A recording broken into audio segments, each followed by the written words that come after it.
Ibanki ya BHB yarahimbaje umunsi wahariwe abanywanyi mu ntumbero yo kubaha agaciro hamwe no kubashimira uko bakorana buri munsi, nk'uko vyashikirijwe na Baudouin Muhizi w'Intore, umuyobozi w'ubudandaji mw'ibanki ya BHB.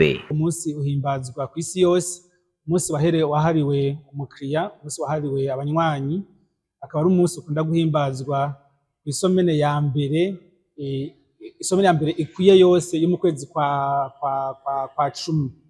Rero natwe nka banke murabona dufise abanywanyi benshi kandi dukunda baba baduhisemwo mu mabanke menshi akorera muri iki gihugu, nico gituma twiyumviriye yuko twobereka yuko uyu munsi wabo wabahariwe uhari, kandi tukabibamenyesha kugira turonke n'umwanya mwiza wo kubaha message, tukabaha ubutumwa bwabo yuko ari abantu dukunda kandi dufise ko ibintu vyinshi twagiye turabaraba kubera baduhisemo. Baudouin Muhizi w'Intore yaboneyeho no guha ubutumwa budasanzwe abanywanyi bose b'ibanki ya BHB.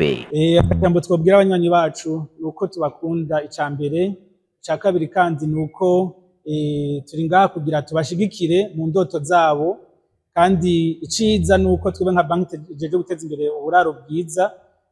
Barabizi yuko turi ngaha kugira tubafashe, duhora twakira abantu benshi batuzanira ibishinga ntahe, batuzanira des témoignages bavuga yuko bashoboye kuronka ahantu baba kubw'iyi banki.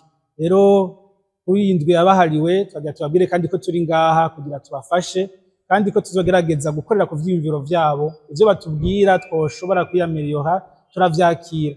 Rero iyi ni ndwi nziza, imiryango yabwo iruguruye kugira ivyo twakoze neza barabidushimira, n'ivyo barakunda kubitubwira, ariko kandi n'ivyo babona twohinyanyura, imiryango iruguruye baze badushikire kugira batubwire tumwohinyanyura ngano ngano. Kuri uwo munsi udasanzwe w'abanywanyi, ibanki ya BHB yaboneyeho n'akaryo ko gutanga utuganuke ku banywanyi batandukanye bigenjeje neza.